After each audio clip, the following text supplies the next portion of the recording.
កម្មវិធីកិច្ចសន្ទនាកម្ពុជានិងពិភពលោក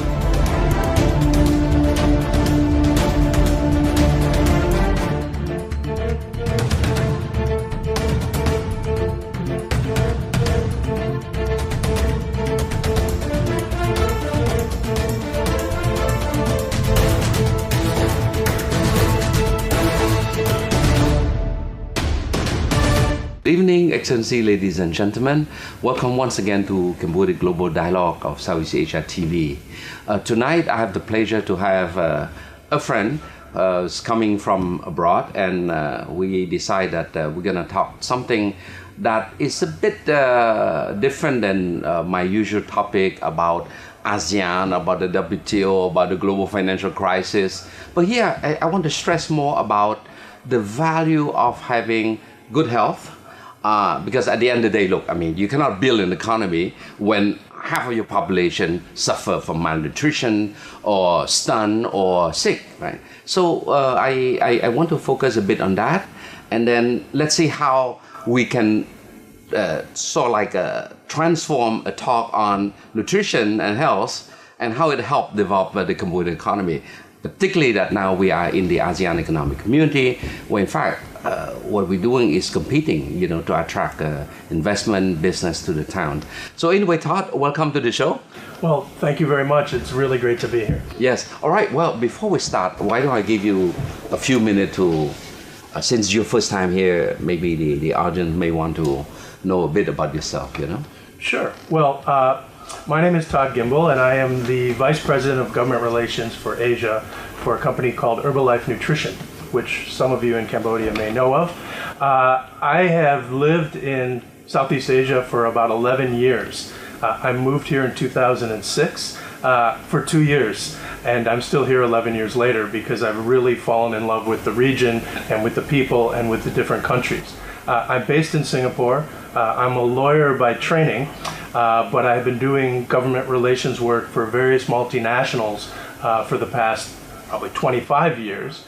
And I've been coming to Cambodia probably most of those 11 years, and I really enjoy coming here, and I love the people, and I love the food, and I love just the progress that's being made here.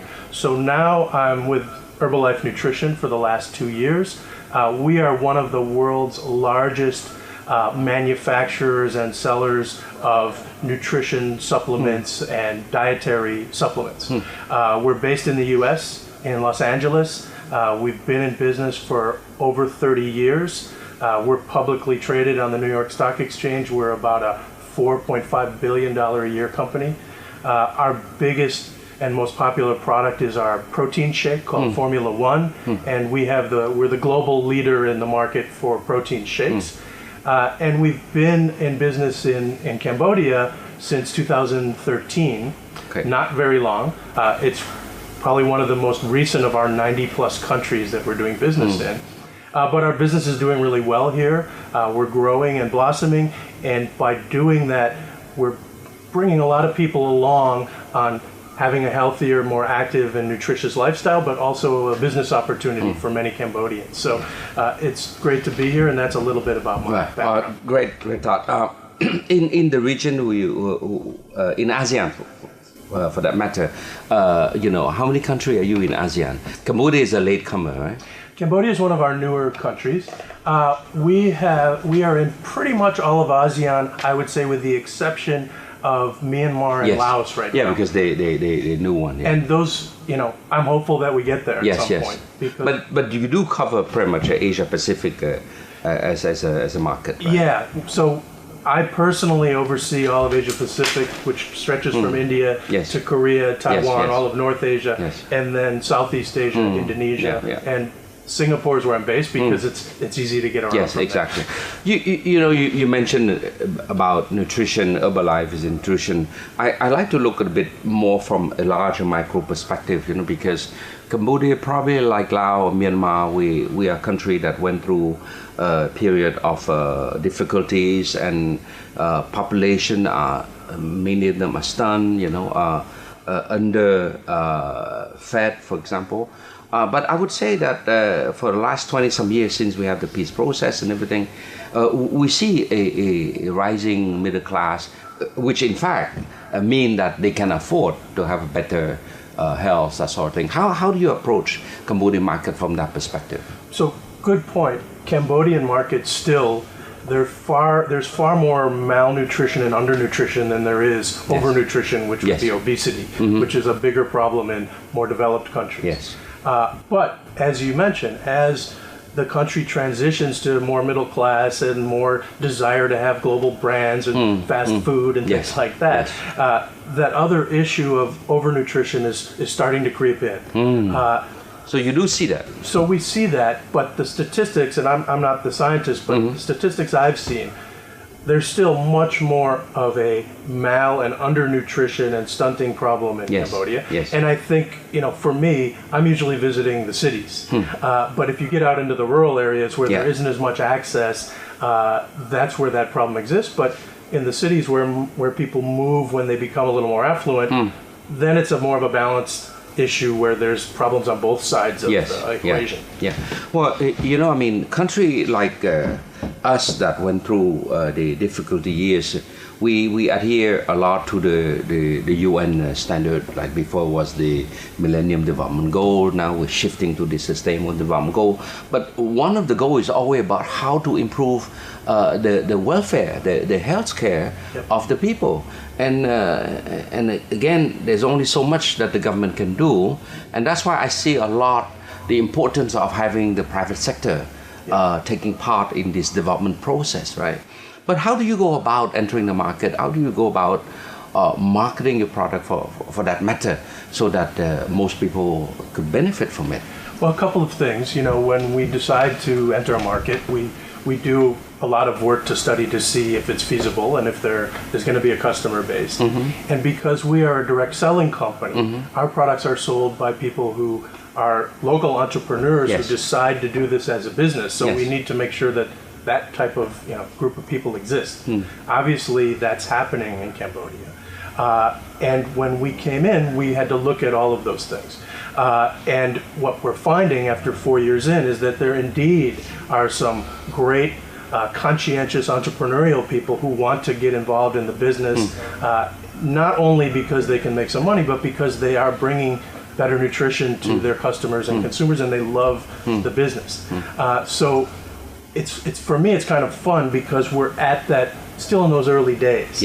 And the people all around the world who work with us are enthusiastic, but particularly in Cambodia because we haven't even begun to reach beyond the cities yet. Because it takes a while. So the potential is still very much untouched. Potential is very much untouched. And I just wanted to mention, because you mentioned the UN Sustainable Development Goals. We have been working as a private sector company through a couple of different groups, particularly on the particular goal that has to do with health and nutrition. Interesting. And interestingly enough, the way we do business with direct selling and with our members really being trained on nutrition and having personal relationships with their customers is actually, without us trying to do CSR, it's kind of morphed into being a great way to kind of help with that particular development goal.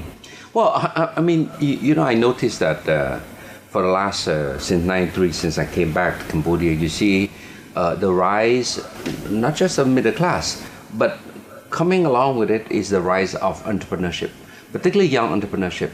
But above that, you'll be surprised that when we talk about corporate social responsibility, we tend to think about the big multinational, the big company. But here, I start to see more and more this young entrepreneur talking about what can we do for our community, corporate social responsibility, that sort of thing. And ASEAN, we're in ASEAN. They also have their own standard of how they see companies should evolve into that. I'm surprised. How do you link your company, in this case Herbalife, with entrepreneur, with corporate social responsibility? How do you see that synergy there? Well, it's interesting because I've been with several other companies. And in the old days, CSR, corporate social responsibility, was you give money to something that helps somebody. regardless of what your business Yes. is. So you could be, a food write a company check. and you're writing a check for computers. Yeah.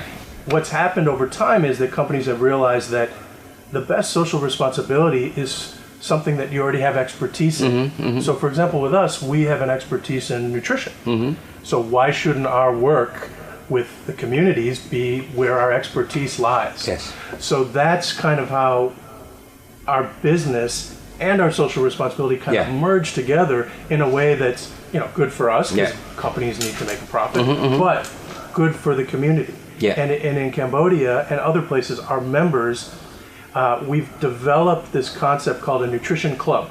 So our product is not super cheap. Yeah.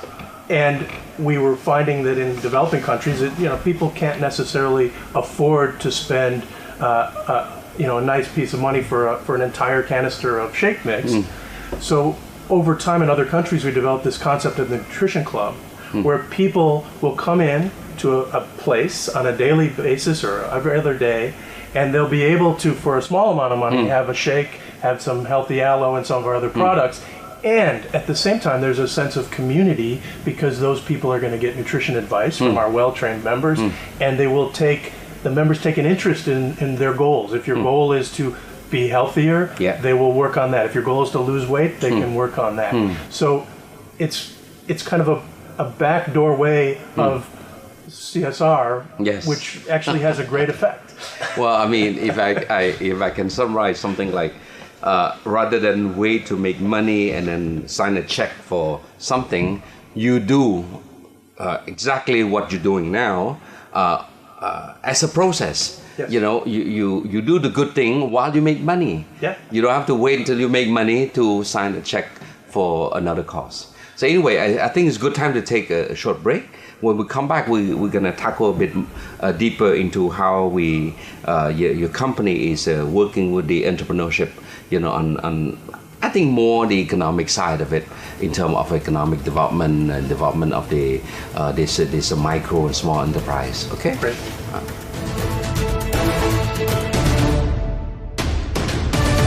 Todd, I'm very interested in the business model, because Cambodia is a post-crisis, right?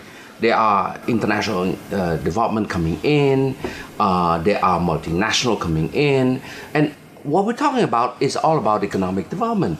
Cambodia is doing quite well in terms of growth, right? We managed to sustain above 7% for the last 20 years. Not bad. But again, Cambodia is still a country of small and a medium and even micro enterprise. The fact that you're talking about stimulating entrepreneurship, low market entry, that sort of thing, I think it does offer opportunity for people who want to do something with their life. Yeah, look, I think our business model is very well suited to developing countries and countries that have people with an entrepreneurial spirit. Which you see in Cambodia. Absolutely, very much so. And what happens is, we provide excellent products that come through our own R&D and manufacturing. We provide an infrastructure of training, but because we use the direct sales model, our members, who are citizens of Cambodia in this case, who decide to become part of the business, we give them all the tools and resources, but it's really their time, effort, and spirit that helps to build the business. So unlike, say, if you wanted to open a franchise and you have to come up with hundreds of thousands of dollars to rent space and pay and do all that, this really, the entry is really like your effort to make it. Sweat equity. Yeah, because we don't have a minimum. We don't have a requirement that people buy a certain amount of product. We don't have a requirement that they rent any space to sell it. So people who get involved start out small. Some may end up just being customers. Some may end up wanting to supplement their income by doing it part-time. But the folks who want to do it full-time, believe me, they work really hard. And it's really their sweat equity and how much they want to learn and how hard they want to go at building a customer base. Now, ultimately, if they're successful and they want to open, say, one of these nutrition clubs, Oh, there yeah? may be a cost Is that because, right? but they're very. How does the club work? Well, so the clubs are interesting. Usually, they're in a, I'll give you an example. One I've been to in Phnom Penh here. There's a wet market area. There's some shop houses in the neighborhood, and one of the ground floors of the shop house has been made into a nutrition club. So folks who are interested and who are members or who want to come and have the products and get information, they can do their shopping and they walk into this, room. It's like a big living room. Okay, there's a table. There's a setup in the back where the folks who run it will make protein shakes and other products. People sit around. They enjoy their products. They talk. They chat.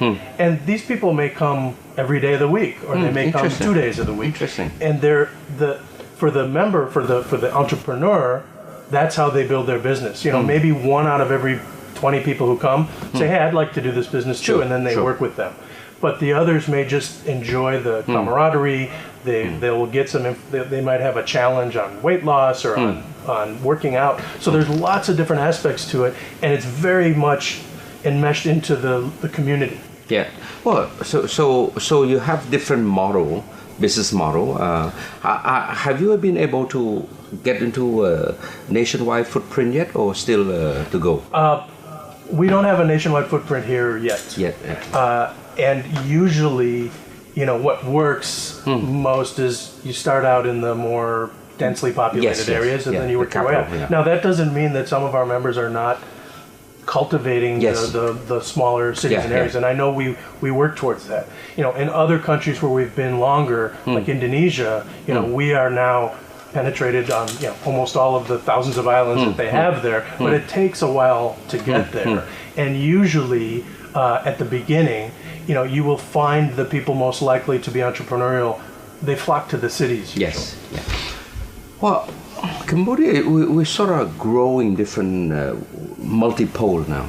Siem Reap is probably another town where tourism is booming, and every year, every so many years, we keep discovering new temple. Recently, one of a compound was listed in the World Heritage in UNESCO, Sambo Prekuk, right?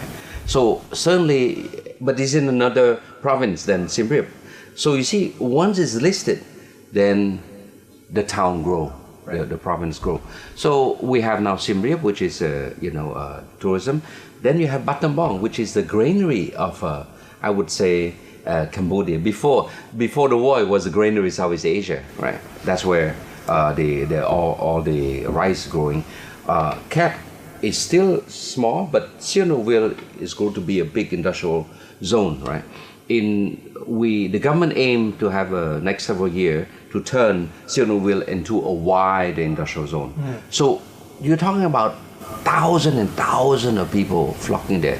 So to me, by just listening to your business model, I think eventually there's a lot of opportunity for people, not just in the urban Phnom Penh area, in the provincial area, that can tap into this business model. No, you're absolutely right. And those places you mentioned are places we're either starting to go into or will be there. Yes. And it's not rocket science. We follow where the people are and where customers may be, and then we kind of leave it to our members, who are the people who sell our products, to kind of blossom it out, and it works that way. So that's another reason why Cambodia is such a great place, because as you mentioned, Siem Reap, which I've been to many times, I've seen that evolve, and the other areas.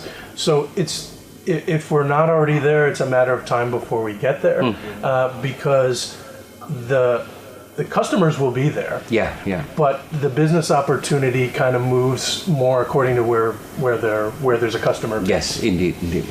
Well, Todd, I want to touch base now on something a bit of national interest, because as you probably know, in 2023, Cambodia will be the host of a Southeast Asia SEA Games. Quite a big honor, and also sort of a duty as a member nation state to take part of this regional game there. But it's a lot of investment from the government side. infrastructure is easy. You get a loan, you build a stadium, you build a swimming pool, whatever. But I think building athlete is something else that is a long-term undertaking. You have any vision on how your company could take part of that? Well, absolutely. Athletes are really one of our prime, types of people that we associate with because they live a very healthy, active lifestyle, and nutrition is hugely important to elite athletes. So we have global sponsorships with people like Cristiano Ronaldo, who's one of the most famous footballers in the world, a guy named Virat Kohli, who is in India is the top cricket player, and I think has more likes on Facebook than Ronaldo, who has millions. These are huge guys who we've been with for a long time, and they like our products because they work for them, and then we obviously are happy to be associated with them. And what we've done is we've moved out to being more involved at the country level with different athletes and sports. And here in Cambodia, one of the reasons I'm in town is tomorrow we're going to be entering into an agreement with the Khmer Swimming Federation. Okay. So we'll be sponsoring them with both some monetary support, product, but more importantly, we're going to be bringing in some of our sports nutrition experts to work with the coaches and the athletes to get them on the right regimen that's best for their sport, that isn't necessarily going to cause them to win a medal, but it certainly can help add to the portfolio of what an athlete needs to be at their peak.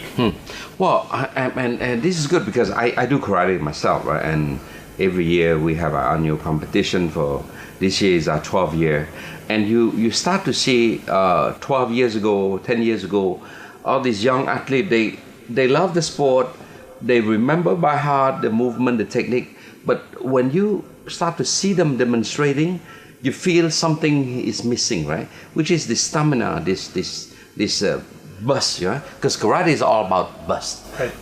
As compared to other sports, swimming or marathon, whatever. I don't know about those sports. But understanding nutrition is very important. And this is probably something that is missing, in our, professional thing. We are taught how to do certain thing, how to remember a certain movement, how to perform, because in karate it's all about remembering so many sequences, within 1 minute, right? But it doesn't mean that when you display the technique, you display correctly, but if there's no energy, there's no stamina. I think this relates, as you said, a lot to do with understanding how your body works. Well, absolutely, and I'm not the sports nutrition expert, but I've now sat in on a number of sessions with our folks talking to athletes. Yes. And like you say, a swimmer needs different nutrition, say, than a sprinter or a weightlifter or a karate master. Yes. They basically need the same, but they need specific things to make them at their peak for that sport. Yes. And what we try to do is help with that. And if you go to the U.S., for example, or other very well-developed sports programs, believe me, those elite athletes, everything that goes in their body is calculated. They know what it is, and it's designed to help them get to where they need to go. So we're going to take the last break. We'll come back with dwell a bit more on this because I think this is quite a national target, right? And we need all the help we can get.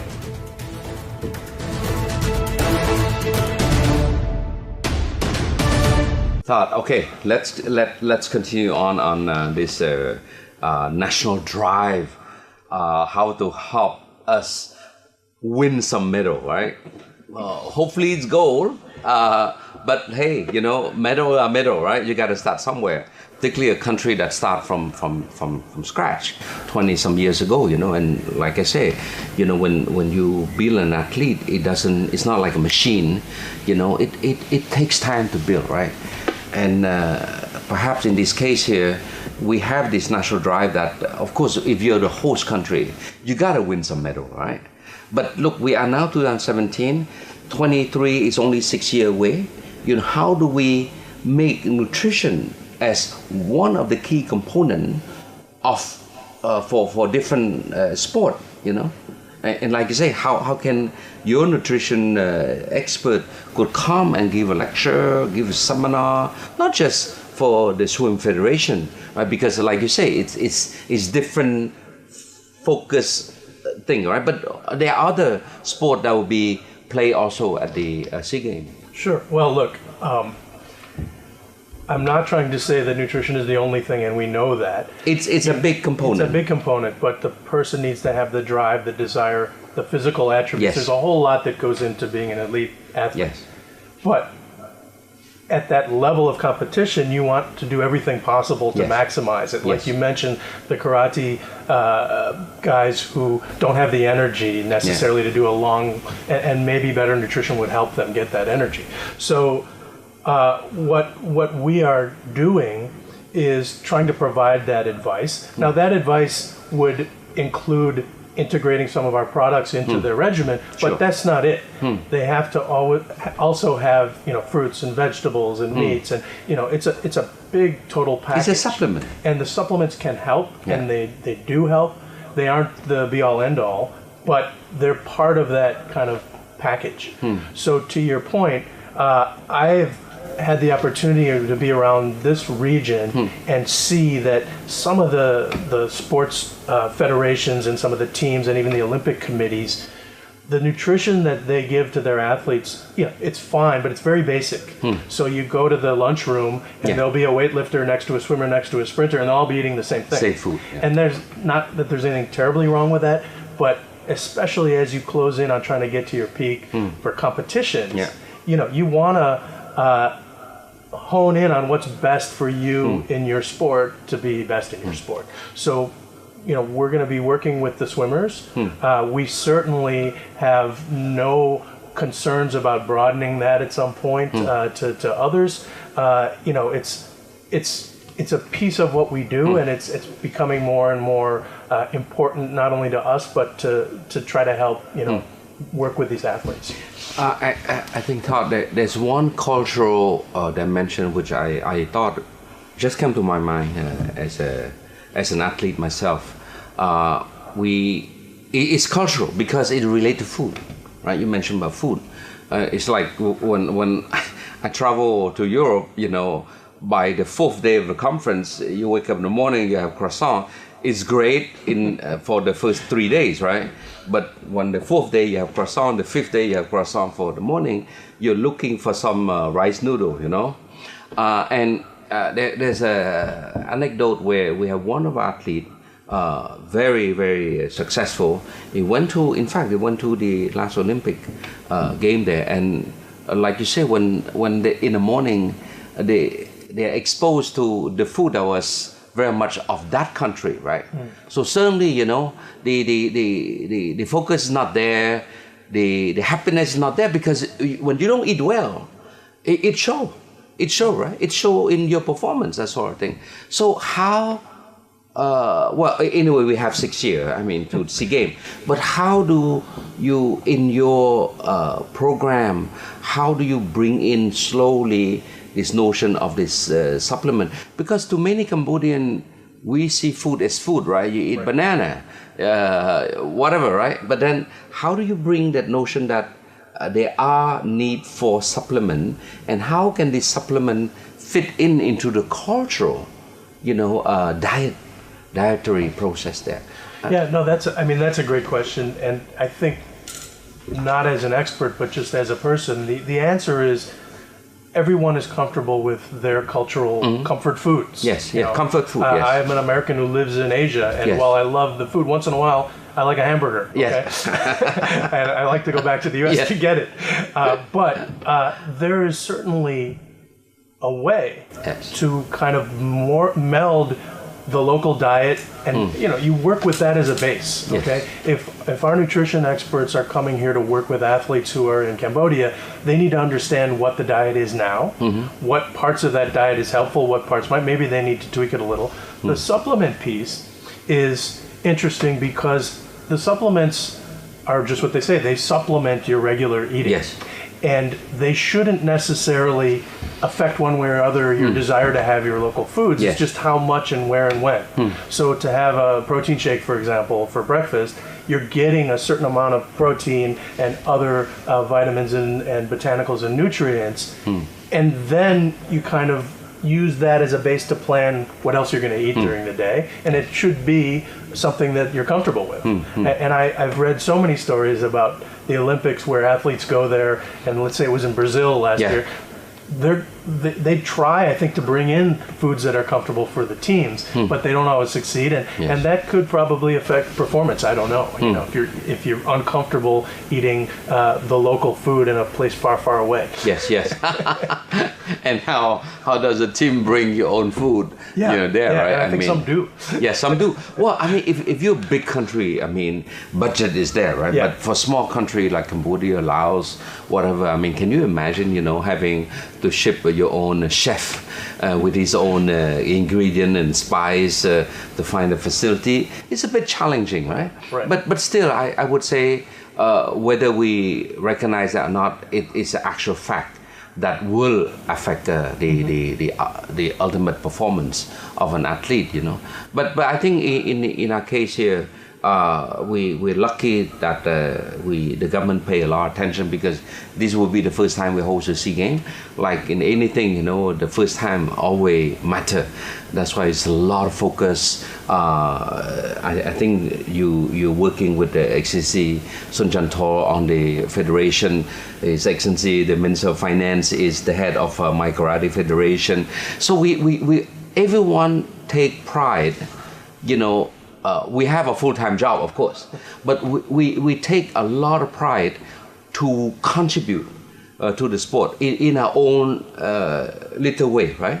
But ultimately, you know, every piece of contribution matter, you know.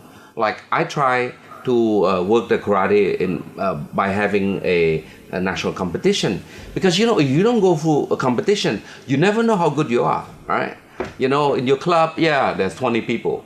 You know, inter-club, there are 40 people. When you have 500 kids that you ultimately have to work your way in 2 days to get to the final, you have to be good, you know. So I think these are, I didn't expect that from our nutrition discussion that started with just health.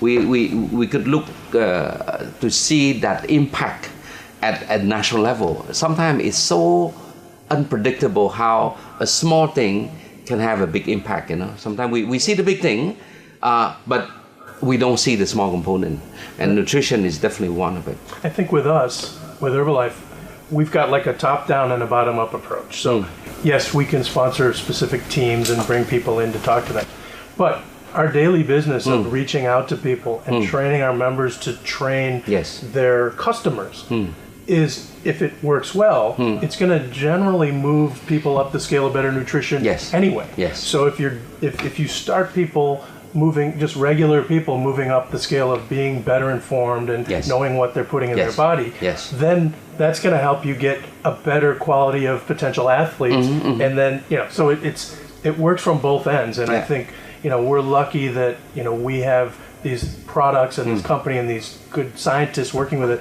that we can kind of work it from both ends. Yes. Let me touch a bit. Your product is approved by the Ministry of Health, right? Yes. Yeah. Yes. Good. Oh, that's very good, because it gives an extra layer of comfort, you know, particularly for consumer, you know, those who do not know, to know that it's not something that out of the blue. So you have a full regulatory support. Yeah, so our products are submitted and approved. Different countries look at them differently. Some places were food, some were supplements, but every country has some regimen to give us the imprimatur and the license to sell our products. Yes. So in Cambodia, Ministry of Health, also, there's issues about making claims. So we make sure that we can only make the claims that are that we're allowed to make. Yeah, good. Todd, I think we're coming to the end of the program, but I'm glad we wrap it up nicely with this, you know, sort of like regulatory endorsement, you know. But anyway, I want to give you a few minutes, just in case you have any message to the audience.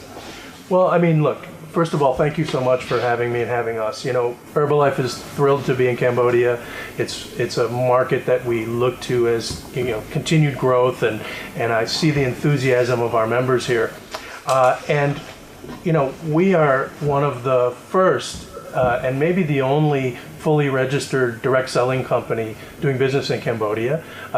We're bringing quality products in from the US, and we want to keep growing and doing that business. And doing that, we have an obligation and a responsibility. Our obligation is to make sure our products are safe and healthy, and a responsibility to make sure that our consumers and our members are well trained and they're using the products right. And we want to keep doing that and hope we're here for a long, long time. Well, Todd, it's a pleasure to have you on the show. Thank you. And, for me, I would say that from a discussion, a dialogue that starts with nutrition, we end up moving into entrepreneurship, contribution to national development, and ultimately we move to the biggest goal of how nutrition can support, Cambodian athlete to help hopefully win some medal through 6 years down the road when Cambodia will be the host of SEA Games. It's quite an interesting, wide aspect of the role of nutrition in our personal daily life and contribution to local economy, as well as hopefully when we win a medal is a national pride in the region. So thank you once again. Thank you so much.